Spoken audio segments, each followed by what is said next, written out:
toute grâce excellente et tout don parfait descendent d'en haut du Père des Lumières, chez lequel il n'y a ni changement ni ombre de variation.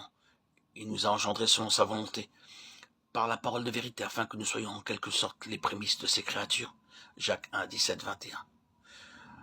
Le verset 17 parle de grâce et de don, tandis que le verset 18 parle de comment Dieu nous engendre par la parole de vérité, afin que nous soyons en quelque sorte les prémices de ses créatures. Ces deux versets s'accordent car le verset 17 nous dit que Dieu nous fait un don et le verset 18 nous montre que ce don est autre que la vie éternelle que Dieu nous donne. Tout ceci indique que les personnes qui ont reçu la lettre de Jacques avaient déjà reçu cette grâce et ce don, ayant été engendrés de Dieu par la parole de vérité, sauvés pour devenir des prémices. Sachez-le, mes frères bien-aimés, ainsi que tout homme soit prompt à écouter, lent à parler, lent à se mettre en colère. Car la colère de l'homme n'accomplit pas la justice de Dieu. C'est pourquoi, rejetant toute souillure et tout débordement de méchanceté, recevez avec douceur la parole qui a été plantée en vous et qui peut sauver vos âmes. Verset 19 à 21.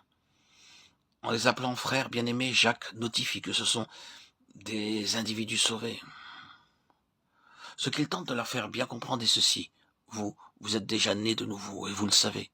Mais ceci seul n'est pas complet puisque vous devez recevoir avec douceur la parole qui a été plantée en vous et qui peut sauver vos âmes. Il nous montre clairement ici qu'une personne peut être née de nouveau. Et cependant, son âme peut ne pas être sauvée jusqu'à ce qu'elle reçoive cette parole qui peut sauver son âme. C'est pourquoi sauver l'âme est quelque chose qui est ajouté au-delà de la régénération. Naturellement, sans la régénération, il n'y a pas de possibilité pour l'âme d'être sauvée. Dieu nous donne cette parole implantée qui est l'évangile du royaume. Elle nous dit qu'il nous faut perdre notre âme aujourd'hui. Nous ne pouvons rien faire, comme nous avons dit à plusieurs reprises dans les nombreux audios précédents. Mais cependant, si nous voulons bien permettre au Saint-Esprit de travailler, lui peut faire toutes choses. En réalité, les principes derrière la possession de la vie éternelle et du salut de l'âme sont les mêmes. Si un pécheur ne veut pas être sauvé, Dieu ne le placera pas dans le ciel. En vérité, que celui qui veut prenne de l'eau de la vie gratuitement, Apocalypse 22, 17.